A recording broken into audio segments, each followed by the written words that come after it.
guys, my name is Crystal and welcome to my YouTube channel. Alexa, what's the time please?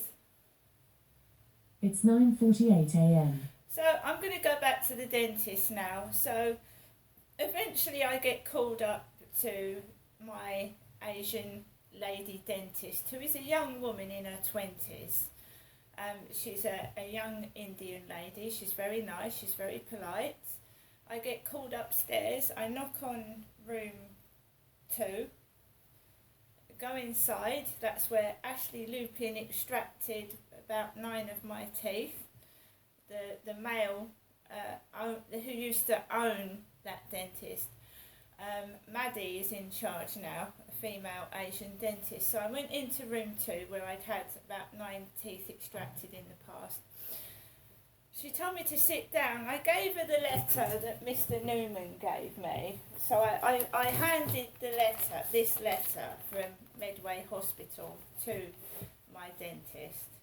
She read it like this, and then she went, "I'm going to have to go and talk to my boss." I assumed she meant Maddie. Her name's Maddie, the boss.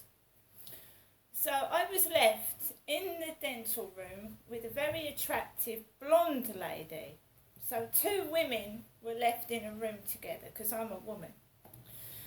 So this very attractive, tall, thin, blonde lady was in she was a dental assistant, and I was just sat there and I looked out the window. I was in there about 5 minutes waiting for my female dentist to come back in. So I looked out the window, watched the traffic go past, then I sat on the end of the dentist chair. Then the Asian lady came in and she went, "I've had a word with my boss." She said, "What we're going to do today is take 2 x-rays. And they are like contraptions. They they're awful. Big x-rays stuck in the sides of your mouth, like with yellow pieces that open your mouth wide." So I led back. The dentist was talking to the female dental assistant. They got the x-ray on this like long yellow thing, told me to open my mouth really wide and keep my tongue out of the way, and stuck one in the right side of my mouth first. Many years ago, that used to frighten me. That used to make my mouth dry and I thought I couldn't breathe and I'd panic.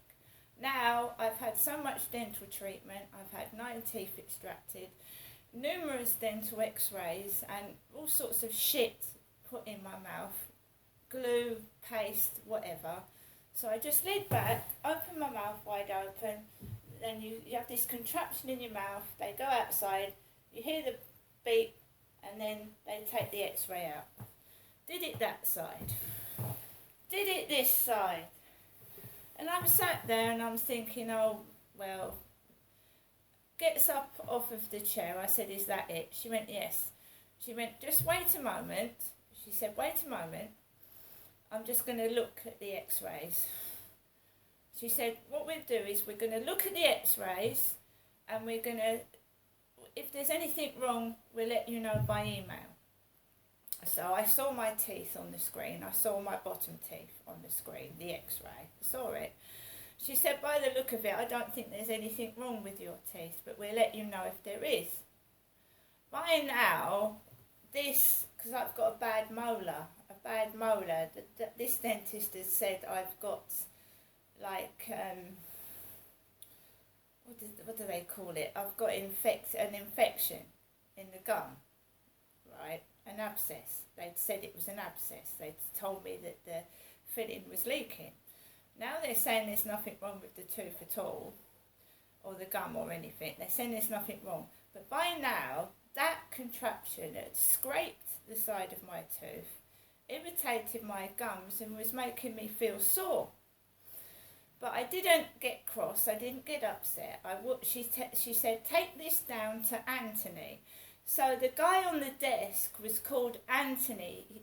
She said, "Take this letter downstairs to Anthony and he will scan it." Anthony is the name of my youngest son, Anthony. And on Wednesday, my mum had given me Christmas cards for Anthony, who is my youngest son, who was adopted. And she said, they're not my children, are they, Genestra? Anthony's not my child, is he? This was on the Wednesday. Went in there on the Thursday. One of the staff is called Anthony. And my dad used to say, stop bringing Genestra's children up. It upsets her. It makes her upset. So I went downstairs. I gave this letter to Anthony.